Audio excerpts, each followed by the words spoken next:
So the WNBA season concluded. What was that? Monday night, I with believe so. the New York Liberty won the first ever WNBA title in franchise history, and it came on the heels of a questionable foul call by the officials. And the coach of the Minnesota Lynx, who lost to the New York Liberty, didn't take too kindly to the foul call. She feels as though they were robbed of their championship by the foul call. And a lot of people have chimed in on this. Candace Parker chimed in on it as well. She said that it was marginal contact, but that isn't the sole reason why the Lynx lost the game, essentially. So she says Candace Parker's take on controversial WNBA Finals call will intrigue Lynx fans. The 2024 WNBA Finals were memorable to say the least. They featured excitement, drama, clutch moments, and controversy. One foul call late in the fourth quarter was especially controversial as New York Liberty star Breonna Stewart missed a shot to tie the game with only a few seconds remaining on the clock. However, a foul was called. Stewart ended up making both free throws, and the Liberty defeated the Minnesota Lynx in overtime. Lynx head coach Cheryl Reeve was not pleased with the foul call, and she even said the game was stolen from us. So y'all can go ahead and click on this link to this article in this video, and y'all can check that out for yourself. She's basically going off on the refs. WNBA legend Candace Parker shared her thoughts on the play via X/Twitter. So here's her tweet here. It says, was that reviewed foul call a foul? I don't think it was. Marginal contact. And then she responded to someone else's comment. And an entire OT where they made one shot, I think. The call sucked. New York sucked and didn't necessarily deserve the game, but that call did not equal the win. To which Candace Parker responded, as a new fan to the WNBA, I can debate stuff like this. That call didn't lose the game, but boy, it would have probably won it for many if it was overturned. The Lynx did not play a perfect game. Minnesota endured offensive struggles as they failed to find much of a rhythm throughout the contest. Still, their defense played well and limited the Liberty. No, one foul call did not lose them the game, but as Parker wrote, had it been overturned, the Lynx probably would have won game 5. The call is certainly debatable. It was a difficult call for the officials. There needed to be conclusive evidence for the call to be overturned, and the officials clearly did not feel that the available evidence justified a change after the Lynx challenge. Candace Parker's message after the Lynx defeat. Parker had more to say on X. She played in many big games during her career, so Parker understands the feeling of losing in the postseason. She knows how difficult it is. I've been to the finals, won and lost chips, but there is no bigger emotion than losing and listening to the other team celebrate while you are in the locker room. I can remember the champagne, but I can feel the gut-wrenching pain in my stomach when we fell short. This loss was surely even more difficult given the way the game ended. Minnesota challenged the best team in the WNBA throughout the series, and they feel as if they should have won. Losing in that manner is frustrating. Nevertheless, the Lynx should be proud of the season they had. Meanwhile, the Liberty took advantage of the foul call and did not look back. They played better in overtime en route to the victory. New York needed a complete team effort to defeat Minnesota, as the Lynx would not go down without a fight. The future is bright for both teams. New York will have a good chance of defending their title in 2025, but Minnesota will have extra motivation following their heartbreaking WNBA Finals defeat. So what do you make of the foul call and Candace Parker's comments? I feel like Candace, because I don't know if she's still like a pundit for like NBA stuff, but she's gonna say what she's gonna say as far as so she's gonna tote the company line with that. But if anybody saw that play, bro, it was bogus. I didn't bother watching the series. I barely knew it was the finals. But I saw this floating all over TikTok. And I was like, wait, what the hell is this? So, first of all, this Breonna Stewart lady, who she can hoop, by the way, I ain't really going to shade her out like that, but she traveled when she caught that ball. She took like 5 steps, didn't even put the ball down, then finally dribbled. And then when she was pulling up to take the shot, as Candace Parker mentioned, and everybody else that saw it, that contact was marginal. Did she get her some on the hand? Yeah, but she also got some of the ball. So hands part of the ball. So It was nothing. There's also a clip floating around where the Liberty coach was basically saying, "Hey, Brianna, you're going to get the ball. And if they hit you in any kind of way, embellish it." She literally said, embellish it. And so, sure enough, Brianna just looking for a foul, more or less, not even really trying to make it. Just goes up there and hoists up something. So I was like, hey, man, what's going on here? So I got to looking at that final game free throw discrepancies. And my, oh my, it was classic NBA it was NBA officiating type numbers. So the New York Liberty shot 25 free throws compared to the Lynx 8. And the coach, the head coach, when she was up there venting at the podium, she said the whole series was like this. And it's tough to try to coach these ladies, through these types of things, but we've been experiencing these types of things the whole series. I don't have the total numbers for these because I went back and looked at the other games. They let some games play out where it's kind of fair, but there were more games. There was like at least 3 games of these where the Liberty shot way more free throws than the Lynx did. So at this point, to me, it looked like a little collusion there. We covered a topic last season where the Toronto Raptors coach was irate. You know what I'm saying? What did he say? What was his catchphrase? He says, damn, I can't remember his phrase. It's a complete crap. That's what he said. when they was playing the Lakers. The Lakers, yeah. Yeah. And then because I watched that game too. I had like a parlay or something going. I'm sitting there watching that game. And here comes the Lakers getting all the calls. And they shot like a dumb number of free throws in the fourth quarter alone. And so in that topic, I was bringing up that the Lakers in the last 2 seasons, and it's no exaggeration, go look it up, go Google it. They've shot over 1,000 more free throws in the past 2 seasons than their opponents, which is astronomically high compared to everybody else. Everybody else is more or less like, whatever. And there's some teams out there that shoot a little bit more, but if there was like a chart, the Lakers on is through the roof. And so it's like, hey, well, what's going on? So to me, that was a little collusion going on in the NBA. And over here, it looks like there was more collusion going on for this time, the WNBA. Because if I'm not mistaken, I believe the head coach for the Lynx said, hey, we already got 5, or this would have been our 5th championship. You know what I'm saying? We'd be out here. That's their first one. So congrats for them. And I think this was, let's give this Ayasko girl one and Breanna Stewart one. And we can't have another team win it again. It's winner's fatigue. So to me, I feel like there was a little collusion going on for the Liberty to get their first championship, for these 2 superstars for the Liberty to have that on their resume, because they would have, it seems like they would have lost it any other kind of way. And to address Candace Parker's statement, we all know how the game go. I get it.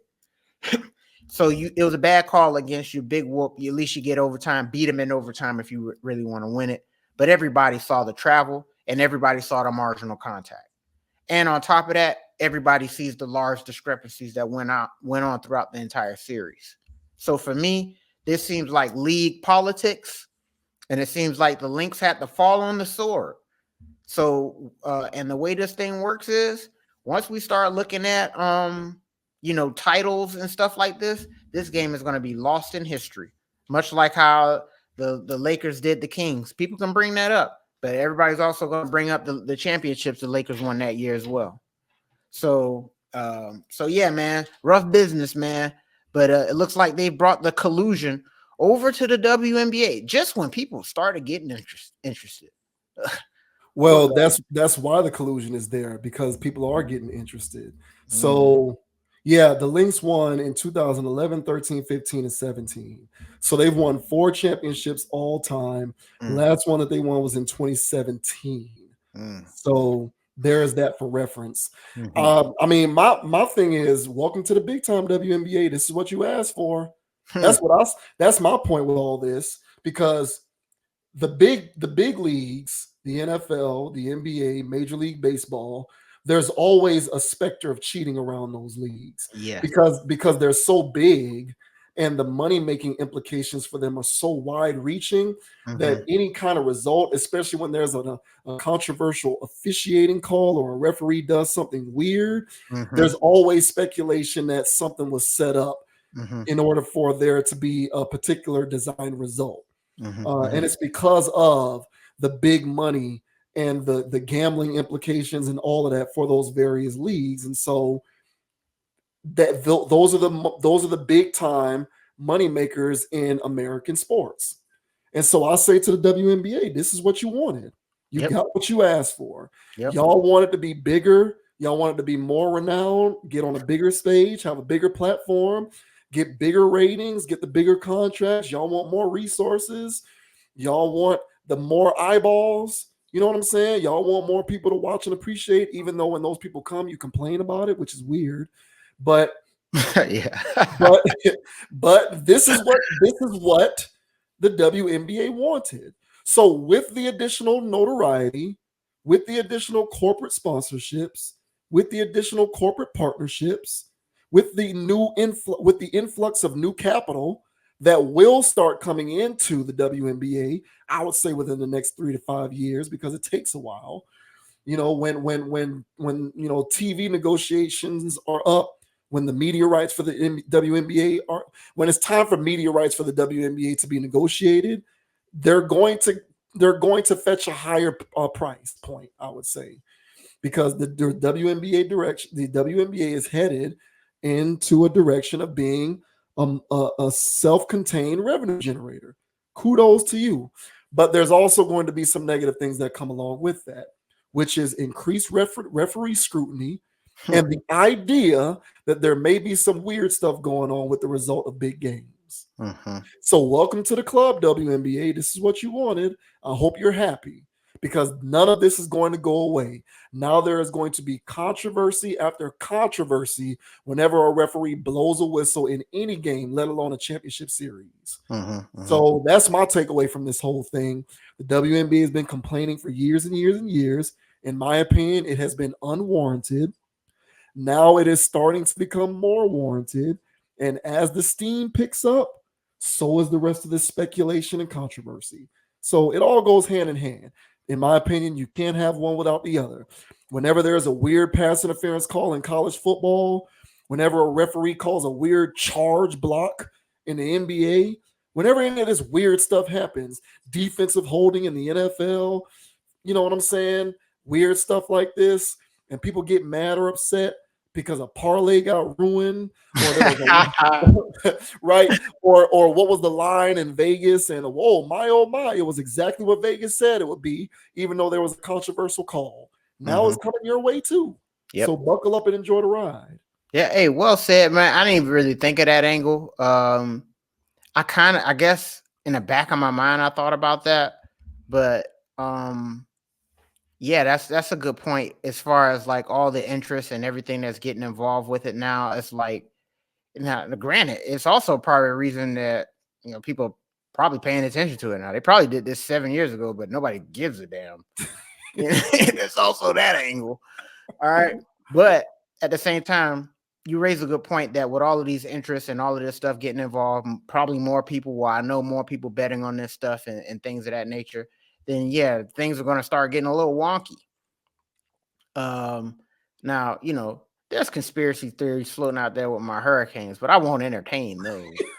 I won't entertain those, man. We had another call this week, but his arm was going forward. I'll tell you that. His arm was going forward, damn it. And that boy did not catch the ball at Virginia Tech. And that wasn't targeting at Cal. All right. But yeah, man, we got our conspiracy theories floating around too, man. And I get it. I get it, man. It's whenever there's big money out there, like you said, things can get a little interesting.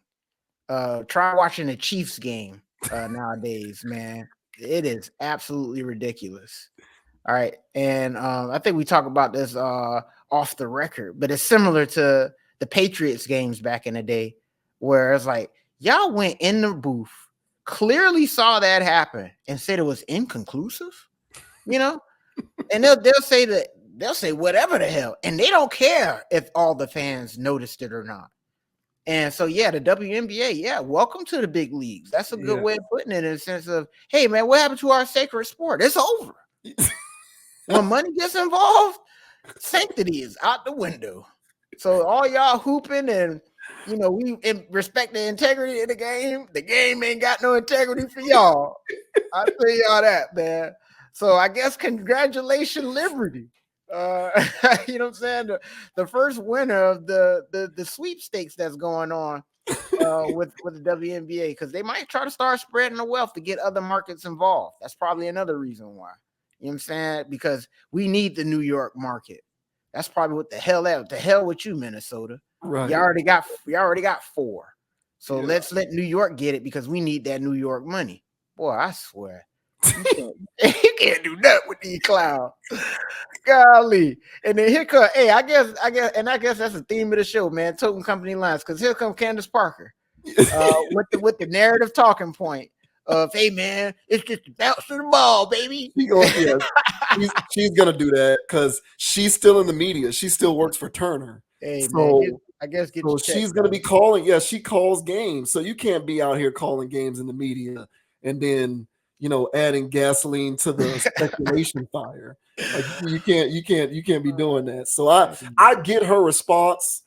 It is what it is. But yeah, welcome WNBA, because this is what every other major money-making popular sport in this country has been experiencing for 30, 40, 50, 60 years. Is nothing but controversy and speculation. Man, so be careful what you ask for, baby. Yeah, purity is over with. So I hope you're ready. Just buckle up, man. Damn.